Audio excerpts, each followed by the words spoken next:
Welcome back to Turf Talk Potpourri Edition. Vance, still have some Belmont Stakes topics to touch on and some 3-year-old filly chatter as well. We'll start with the old stuff first. We teased last week that we'd get to the rabbit discussion. I feel like it's a part of racing enough that merits some discourse. I didn't have a problem with using a rabbit. You and I both have watched enough international races. We've seen races here. It certainly happens. I thought the switch back to Pletcher after the race when Todd clearly wasn't on board was sort of the dubious part. I thought they did it the right way, though. If that was the purpose, starting him with Asmussen, who it benefited, Creator, was the right move. I agree. I think the connections on both sides had this scenario worked out pretty well for both of them. The WinStar folks took Gettysburg away from Pletcher, who was rather dubious of running this horse against his own horse's benefits for horses that he had for other clients.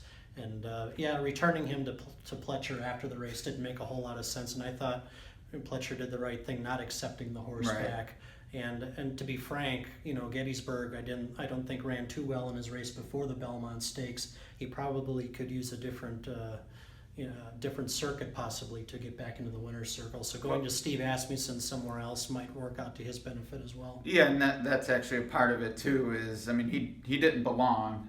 He wasn't a contender. He was a long shot for a reason. Maybe the Gettysburg that we thought could emerge back in February, you'd say, oh yeah, he's a Triple Crown type horse.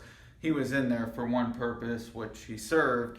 To me, though, the grand announcement of, he's going back to Pletcher and Todd clearly not being on the same page there, I thought added a bit of bizarreness to it, when until then, I did think it was pretty much done above board. They said, we want a rabbit. He's going to the trainer who has a closer, which was the aftermath. But overall, to me, it's just part of strategy of racing. We see it a lot more in Europe. Not so much here because dirt's such a different dynamic, but to me, it's okay.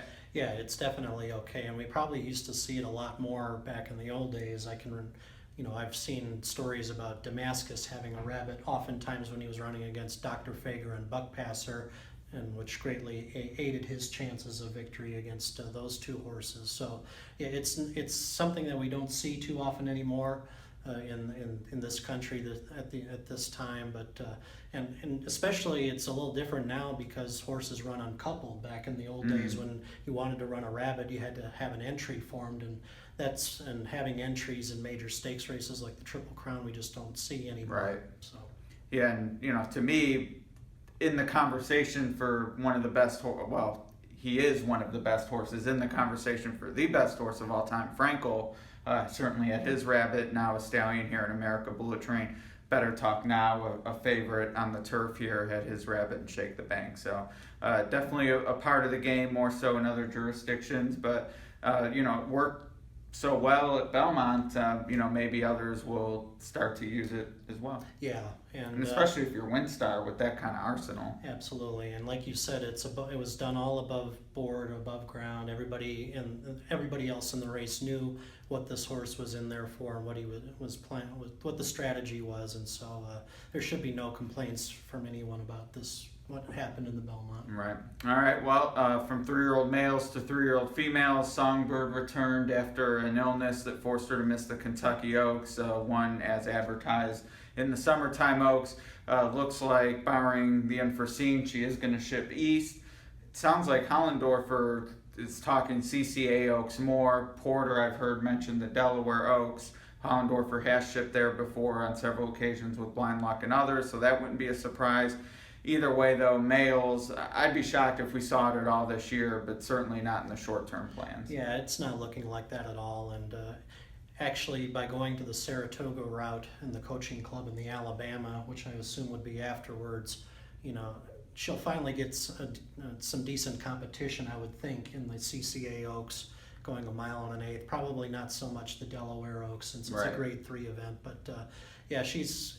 The exhibitions out in California are fun to watch, but that's basically what they have been since the beginning of the year, exhibitions. It's about time she kind of stepped out of her safe spot out in California and traveled around so the rest of the country can see her and see what she can do against some of the other fillies in the East Coast. Yeah, and from a 3-year-old perspective, she's undefeated. We know what she did against 2-year-olds, but I mean, she's still untested against Karina Mia, Catherine Sophia. That, to me, is a question we all want answered. And then from there, we can maybe talk about males, older females, certainly one of the two, hopefully, for the end of the year. But I mean, we know Hollendorfer's not shy about going to the cotillion, which would be 3-year-old females, which is why I think males is next year at best, because from the cotillion, I think you go to the distaff, not the classic.